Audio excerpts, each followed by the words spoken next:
Hi everyone, my name is Rose and welcome to my YouTube channel.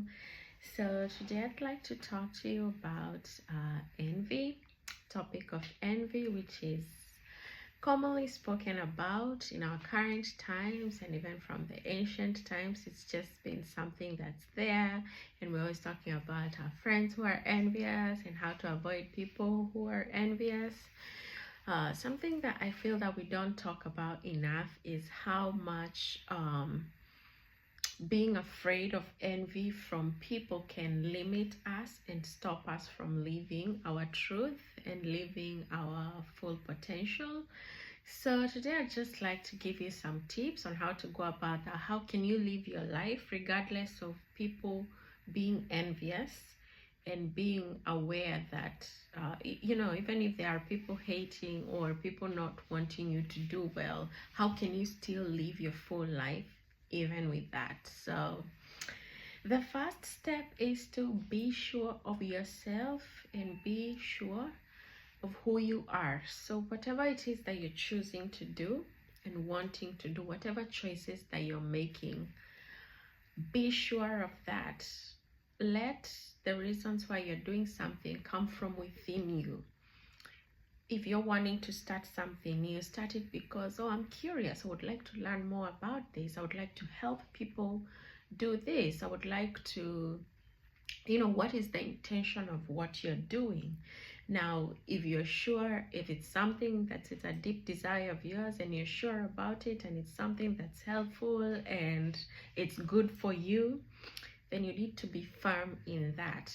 Because I find that when you're not sure of yourself and people come into your life, people with a spirit of envy, and then they plant that doubt, then you can be easily swayed because you're not sure about that. So you have to believe in you, you have to know what you want and go for it. That way, when you're sure about yourself, even if somebody comes and says, oh, that's not a cute outfit, what a weird idea that is. But if you know what you want, and if it's even coming from God and it's in deep within you, then just go ahead and do it. Don't worry about what they say. But if you're not sure, then you will be easily swayed. So work on being sure and being firm in who you are and the choices that you make.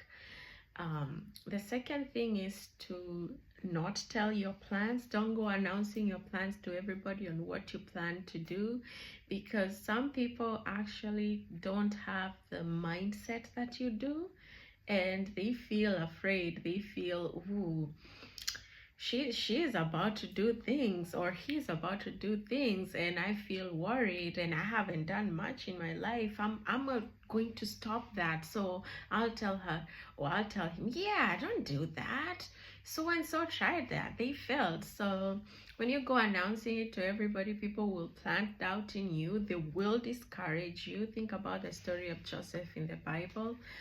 God did redeem him in the very end, but his naivete got him there.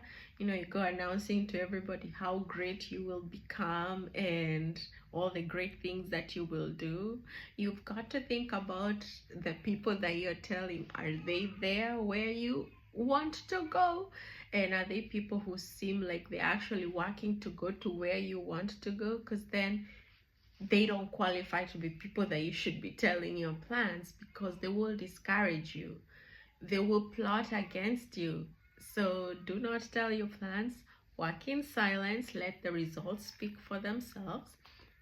And yeah, the other thing is actually do the work. Focus on the work and ignore the haters. So once you're sure about your choices, once you know why you're doing what you're doing, focus on the work. Once you focus on the work, wherever your focus is, there your energy lies. So if you're focused on what they're saying, then you'll expend a lot of energy trying to, make things right and trying to fix relationships. And you very well know that these are not even people who are wishing you well. And you're spending your energy there, energy that you'll be using to create whatever you're supposed to be creating. So don't focus so much on whatever they are bringing, the hate that they are bringing or the envy that they are bringing. It reminds me of a story in the Bible. In Ezra, Ezra came back, brought back some Israelites from exile to back to Jerusalem, and now they were rebuilding the temple that was ruined. And when the neighboring countries heard that they're building, they felt bad, and because they knew that this was a big temple for a big God, and they were like, yeah, you shouldn't be. They didn't want them to build, so they would come and like, oh, we would love to help.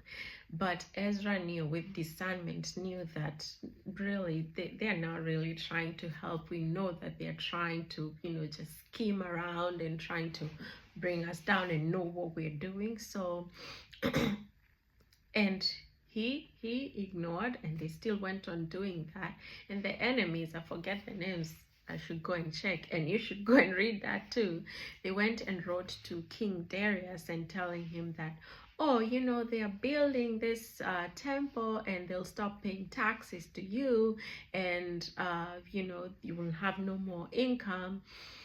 And still, that did not stop Ezra and the team from continuing to build. Matter of fact, after King Darius had that, he wrote back to them and told them, oh, you should actually go donate these materials and actually go and help. So here the enemies are now told to go, oh, go actually help them bring up the temple of God himself, because I want to be right with God. That's what King Darius told them. So focus on the work.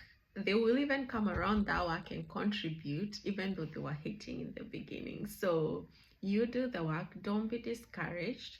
And then the other thing is, know that God will protect you. If whatever you're doing is a seed that he planted in you and he wants to use you, then believe it that he will actually protect you regardless of who is against you. And I'm encouraged so much by the story of David in the Bible.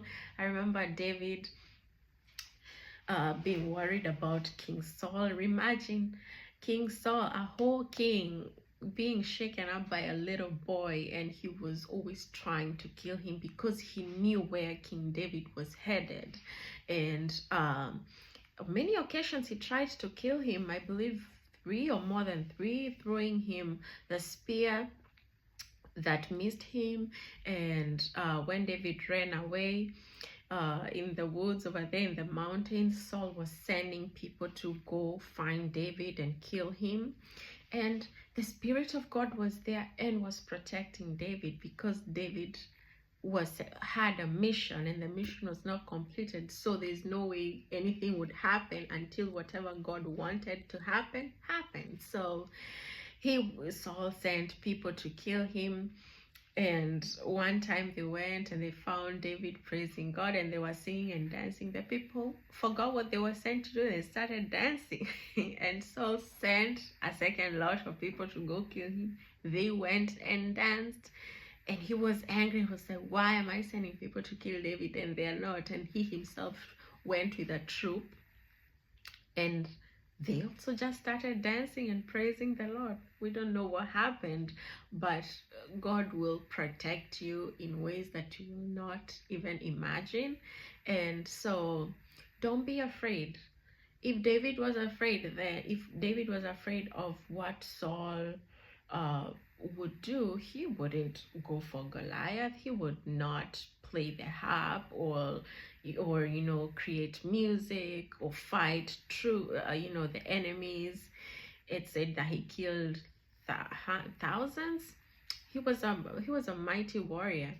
So if he was worried about what Saul would feel about his victories, he would do none of that. But see how God came for him and redeemed him. And to date, we still talk about David and all the things that he did, a man after God's own heart. So don't worry so much about what people are thinking. They will think anyway, so you might as well just do what God sent you to do. And if truly God is in there, whatever you're doing, your desires to help others, your desires to connect with others or build or do something that could benefit others, keep doing it and ignore it, and keep focus on the work, do the work, and God will be with you. He'll fight for you where he needs to fight for you, and you will do it. You will achieve the mission that you are supposed to be doing. You will achieve the purpose that you are sent here to do. So I hope you feel encouraged. Subscribe to my channel. It's brand new, but I hope it can grow. And I'll see you later. Bye-bye.